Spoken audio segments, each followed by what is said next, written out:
Pronto. Voltando. Para o ensino médio, pessoal, o Laboratório do Futuro projeta que 80% dos postos de trabalho que necessitam, certo, de um cargo para o ensino médio, eles vão desaparecer em até 20 anos.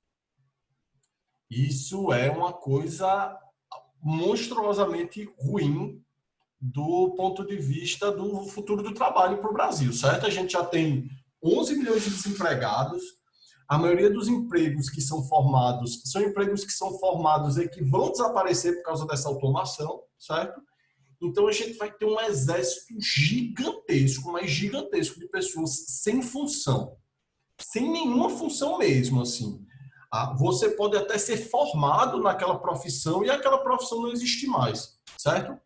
Então, é uma coisa que vocês precisam refletir e reflitam muito e pesquisem também sobre a sua área de atuação de vocês no mercado de trabalho, certo? Só para vocês terem uma noção, deixa eu ver aqui, que eu queria mostrar para vocês. Aqui, só no final. Somado ao fato de que os trabalhadores jovens com menos de 30 anos tendem a ser mais impactados que os mais velhos, como mostra o gráfico 5, tudo indica que o Brasil não está seguindo num caminho certo em termos do futuro do emprego.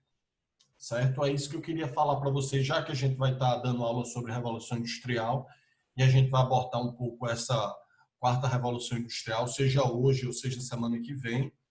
Mas eu quero que vocês já pensem de antemão isso, porque é o futuro de vocês e eu não quero nunca que vocês cheguem aos 30 anos morando na casa dos pais, dependendo do dinheiro dos pais de vocês. Pelo amor de Deus, certo? Pelo amor de Deus. Se eu ver que algum de vocês está assim, eu dou uma voadora. Estou brincando. Alguma dúvida nisso? Não. Vamos lá. Então, peraí. Dúvida não, somente desespero. Sim, mas assim, o historiador é o corvo que traz as péssimas notícias. Infelizmente, eu sou o arauto da desgraça aqui para vocês, certo? Oswaldo, manda o link no grupo para eu ler depois.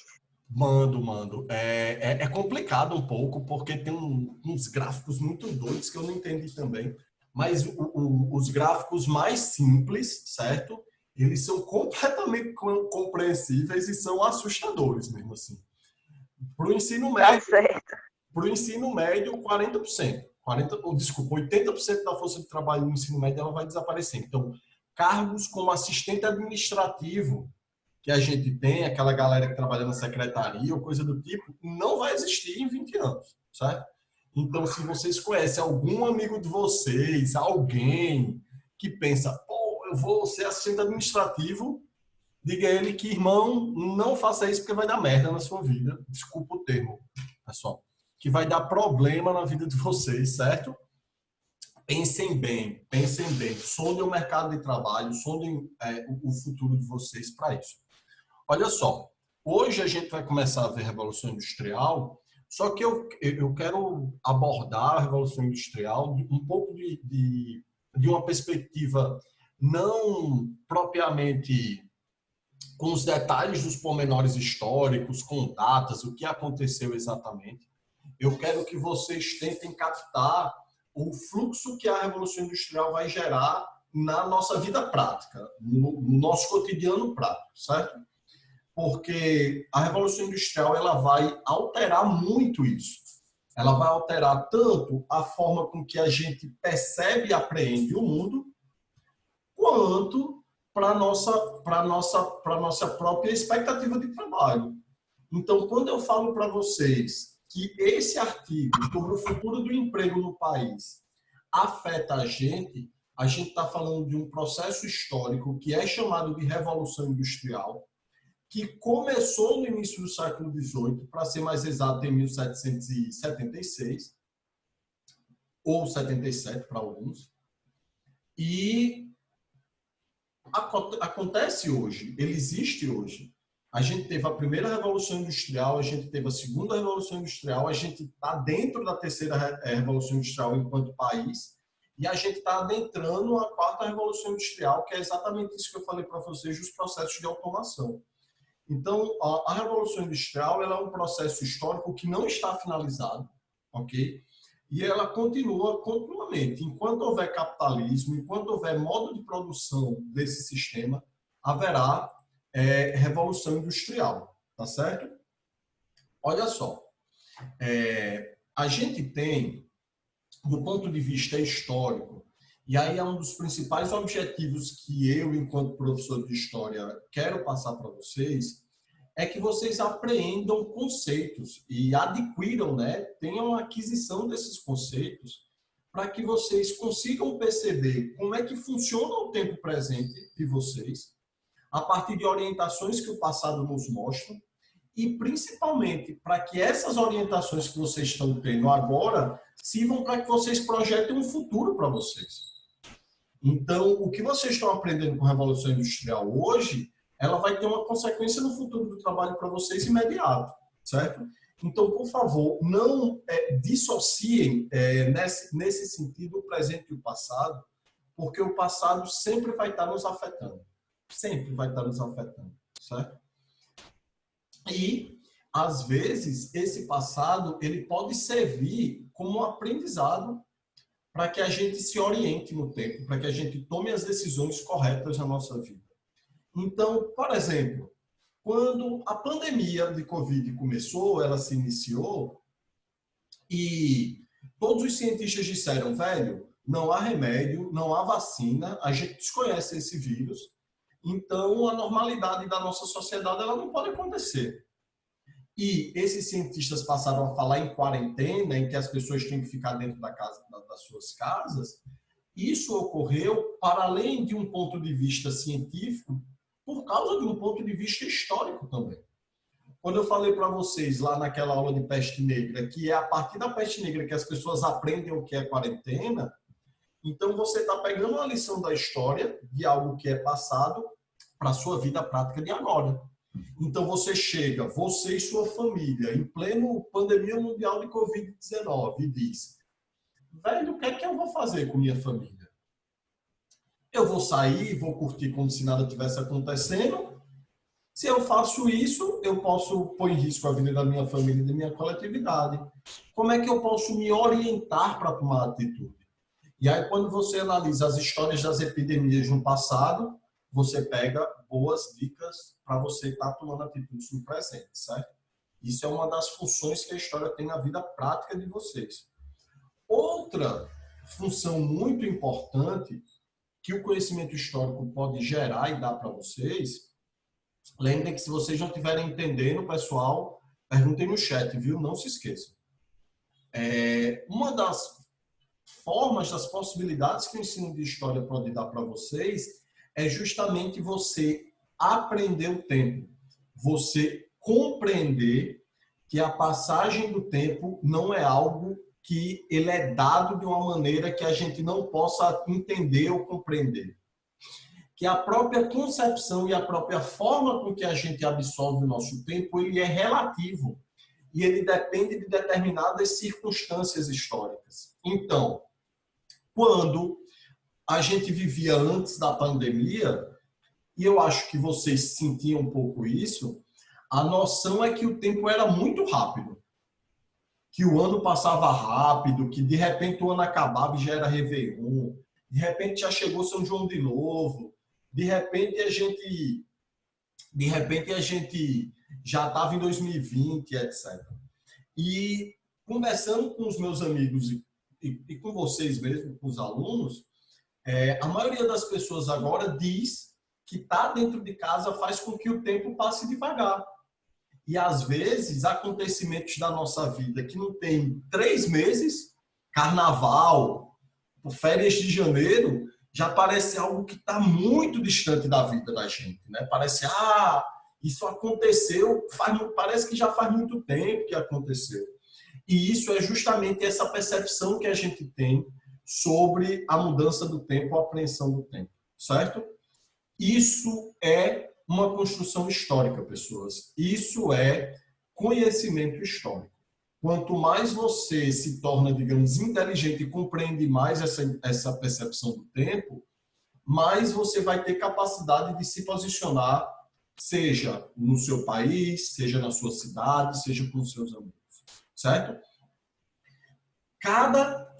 Sim, desculpa, antes de continuar, há alguma dúvida nisso? Podem responder por áudio ou no chat. Só dizer sim ou não. Não.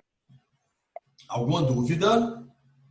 Vocês são geniais, eu amo vocês. Não. Olha só, cada sociedade, pessoas, eles vão aprender o tempo de uma maneira. Quando eu falo aprender o tempo, é literalmente tentar quantificá-lo, tentar fazer com que ele tenha um sentido lógico para a gente. Então, quando você pega, por exemplo, essa primeira imagem aí, isso é um calendário maia. Esse calendário maia, ele foi construído no final do século VIII, início do século IX, pela civilização maia, uma civilização americana, certo? No nosso continente. E enquanto os maias, eles estavam construindo o seu calendário em uma sociedade completamente diferente, sem nenhum contato com nenhum outro povo, na Idade Média, na mesma época, no século IX, lá na Europa, certo?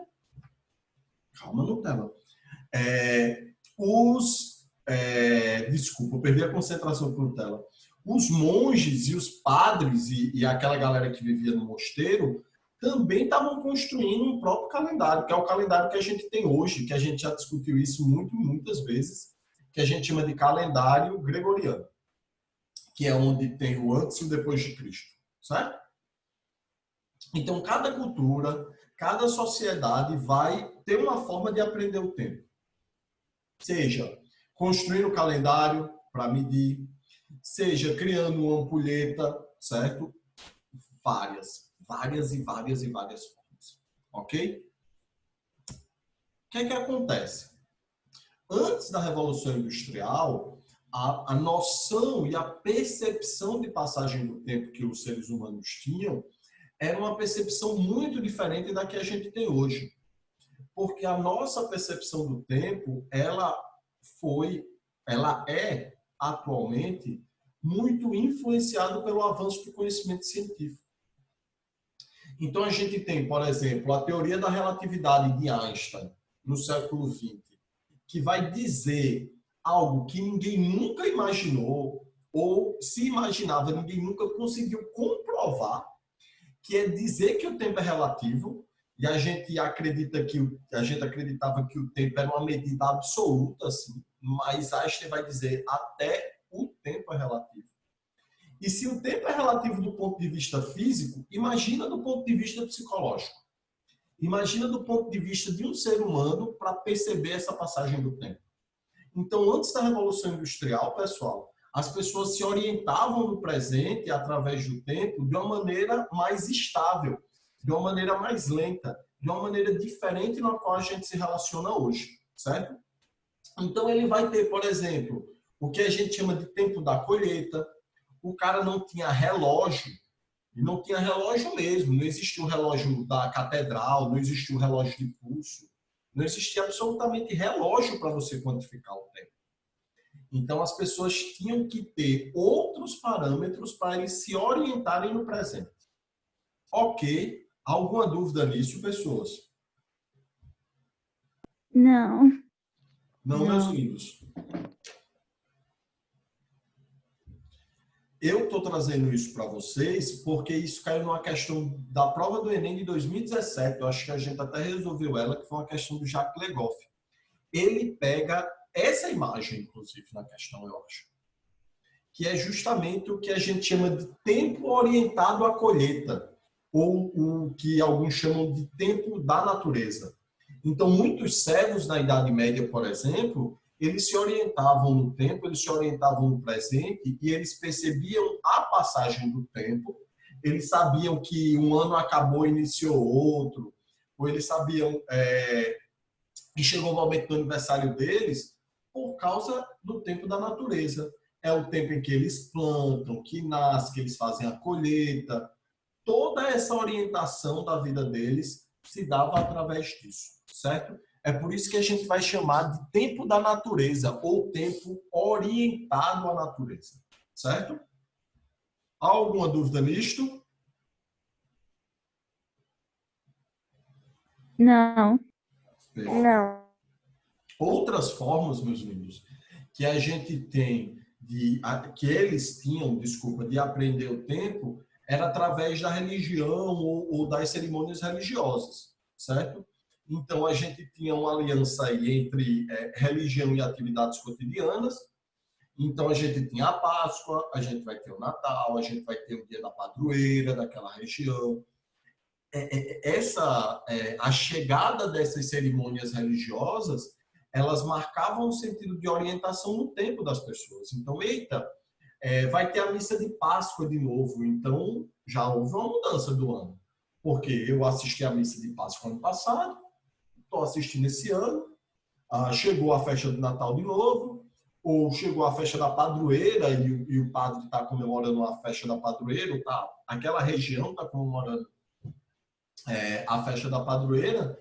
Então, isso dava uma orientação, um sentido de tempo para aquelas pessoas se orientarem na sua existência, certo? Que é muito diferente da gente, né? Hoje, como a gente acabou de marcar, a gente tem uma aula de 9 às 9h40. Isso seria impossível em uma universidade da Idade Média, no século XII, no século XI, no século X, porque a criação do relógio é algo no século XIV.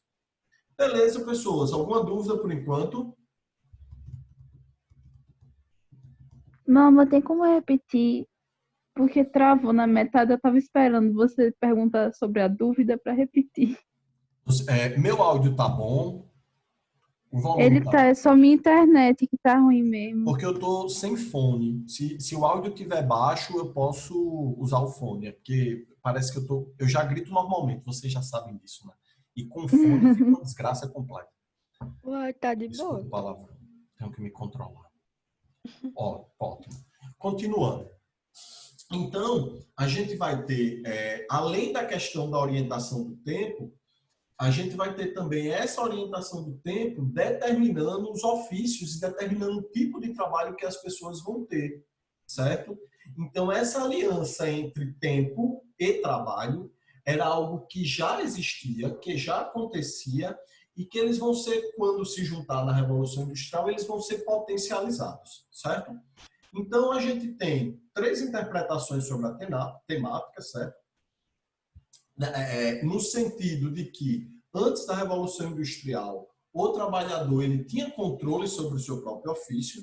Então, o trabalhador ele não vai estar trabalhando de 8 às 6, com 2 horas de almoço. Ele só vai trabalhar naquilo que é uma necessidade dele. Então, eu preciso comer, eu preciso plantar, eu preciso fazer uma cadeira, e eu vou lá fazer essa cadeira. Então, se a construção daquela cadeira leva meu final de semana todo, problema. Eu vou trabalhar sábado e domingo, e segunda, terça, quarta, quinta e sexta eu não vou fazer nada. Não existia esta separação. O cara vai trabalhar diante daquela necessidade que ele tem existencial dele. Marx vai dizer muito isso. Ele vai dizer, o trabalho é um dos principais motores de transformação humana, porque ele vai orientar o homem naquela necessidade que ele tem. Vai suprir o homem daquela necessidade que ele vai ter. Também, antes da Revolução Industrial, não havia muita separação entre o trabalho e a vida, certo? Então, muito do que você era enquanto trabalhador orientava toda a sua vida. Então, você era o ferreiro, você era o moleiro, você era o padre, certo? E aquele seu ofício, ele determinava toda a sua condição de existência. Então, você era ferreiro 24 horas por dia, você poderia trabalhar 24 horas por dia e depois não trabalhar mais. Não havia esta separação entre trabalho e vida, coisa que a Revolução Industrial ele vai estabelecer muito bem, né? Eu acho que vocês sacam isso. A ideia de que você vai trabalhar de 8 da manhã ao meio-dia, de 2 às 6, E quando sair daquele trabalho, ó, não faço mais nada, é muito do que a Revolução Industrial vai preconizar para a gente, certo? Isso está com um retorno muito forte no século XXI por causa do tipo de trabalho que a gente está exercendo, certo, pessoal? Essa separação agora entre trabalho e vida, ele está cada vez menor, ele está diminuindo no final do século XX e no início do século XXI. É só você pegar muitas das pessoas que estão em home office agora, como eu, que em vez de trabalhar de 8 às 6, trabalha 24/7, assim, não sabe o que é mais outra coisa que não seja trabalho. Outro ponto que seria legal vocês pegarem isso para o futuro de vocês é a relação entre profissionalização, certo? A gente tem a tendência de que, eu vou passar no meu curso, vou cursar 4 anos, 5 anos aquele curso, depois acabou, não vou estudar mais nunca, eu vou só trabalhar. Morreu isso, certo? Ou você passa a vida toda estudando, ou você passa a vida toda, e quando eu falo estudar, eu não falo nesse sentido formal que a gente está aqui, certo? E você adquirir conhecimento. Isso é uma tendência para o século XXI, isso é a tendência para o futuro de trabalho também. Não se esqueçam disso, certo? E aí essas pessoas ao trabalho marcado pelo relógio acham e pensam muito que essa galera é bem equivocada ou atrasada. E não existe. Isso é um preconceito imbecil. Desculpa. Isso é um preconceito equivocado, certo? Das pessoas em relação ao passado. Isso é o que a gente chama de anacronismo. Beleza? Alguma dúvida por enquanto? Não. Não. Todo mundo está compreendendo bem, de verdade? Eu tô. Tô. Ótimo, meus lindos, muito obrigado. Olha só, a Revolução Industrial e as novas formas de trabalho, né, que é o que a gente chama de trabalho assalariado, ele vai transformar completamente o nome do filme. Eu estava escrevendo o nome do filme. A vida das pessoas, certo?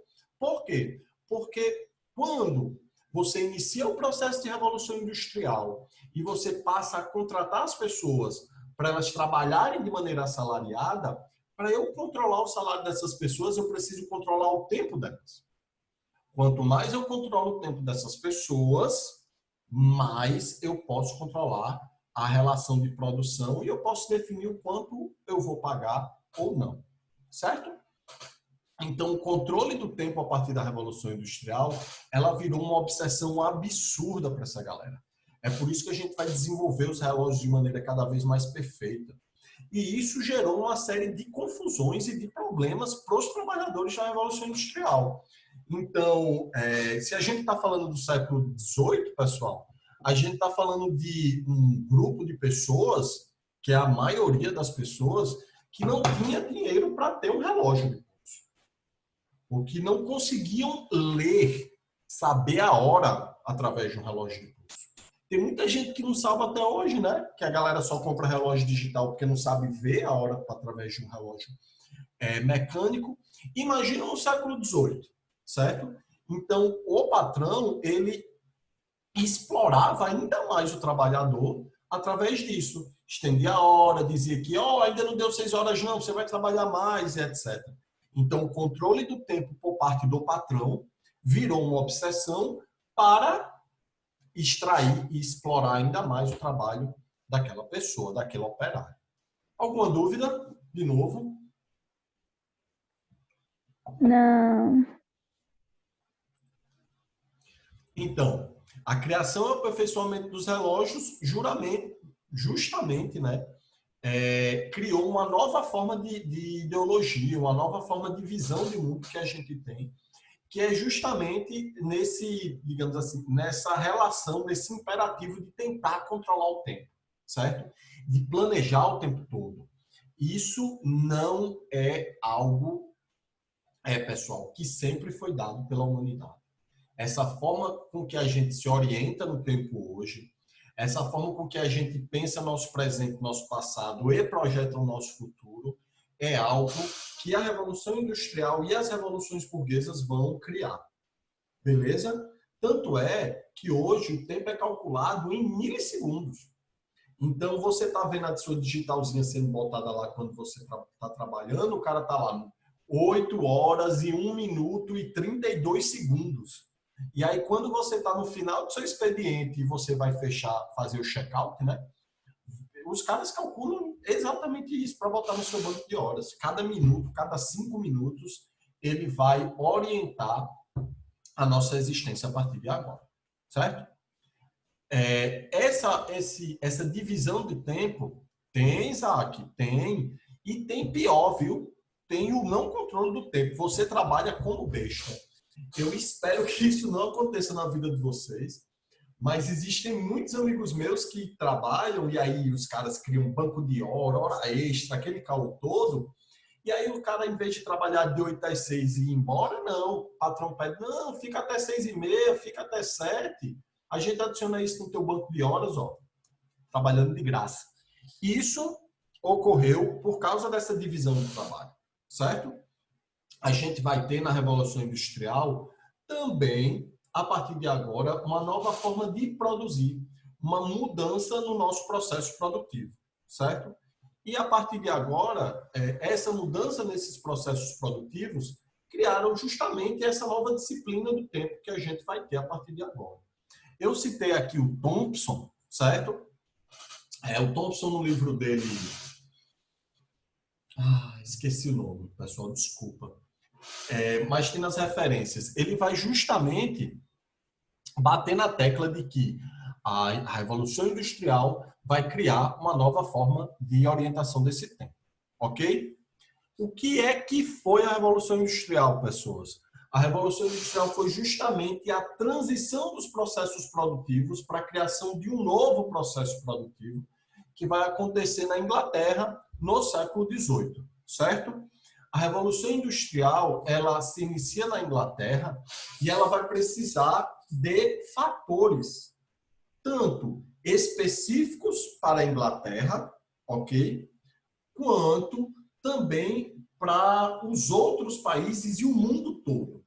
Então, primeiro, a gente teve consequências que o mundo foi produzindo desde as grandes navegações da formação do Estado moderno, concentração de poder na mão do rei, exploração através das grandes navegações de mercados de exploração, extração de recursos naturais, extração de ouro.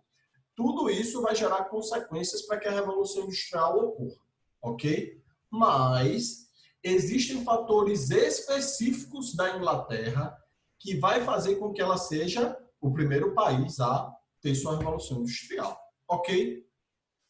Alguma dúvida nisso? Nenhuma.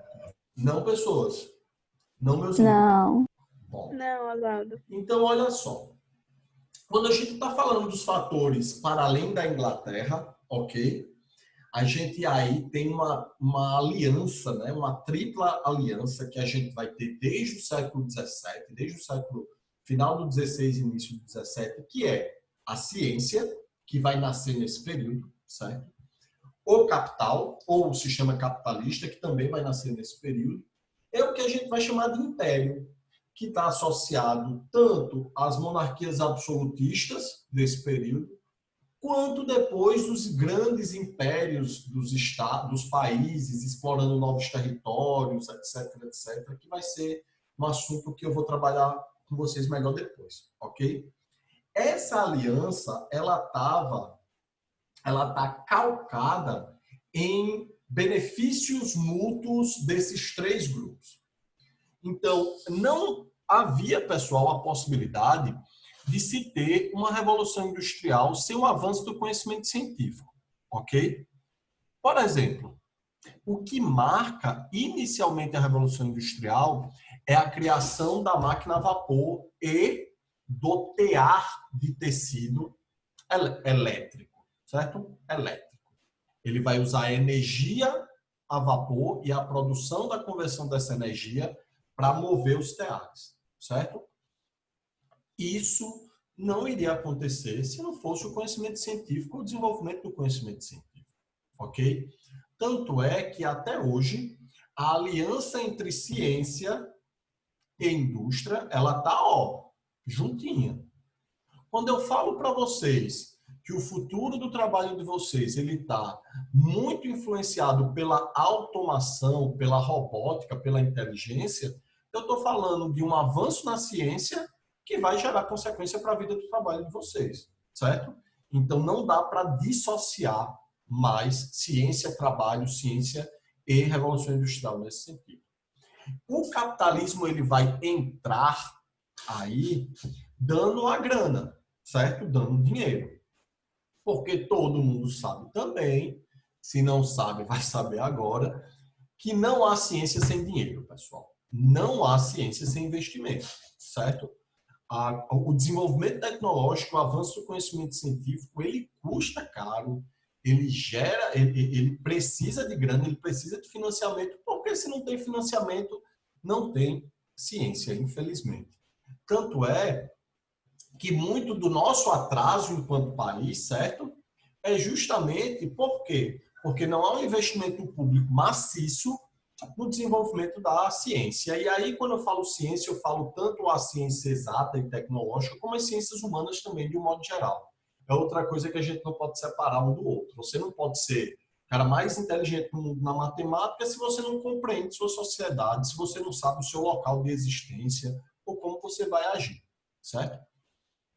E, por último, a gente vai ter o Estado entrando aí, que vai ser o império, ok? Que vão ser as monarquias absolutas, que vai ser o Estado-nação, que vai ser todos esses movimentos que a gente vai ter que vão gerar, que vão iniciar essa revolução industrial. Tudo bem? Alguma dúvida? Não, Não?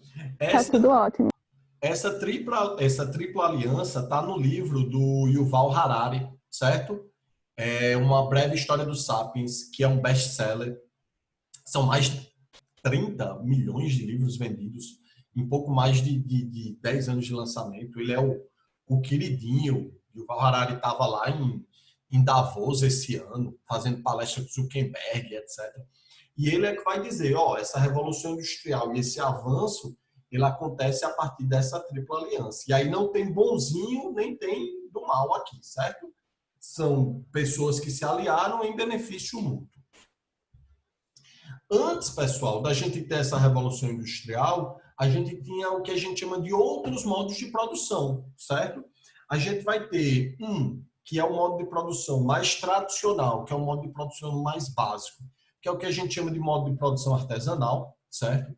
Neste modo de produção artesanal, é muito importante que vocês entendam que aquela pessoa, aquele trabalhador, ele vai controlar todo ou grande parte do processo de produção daquele produto.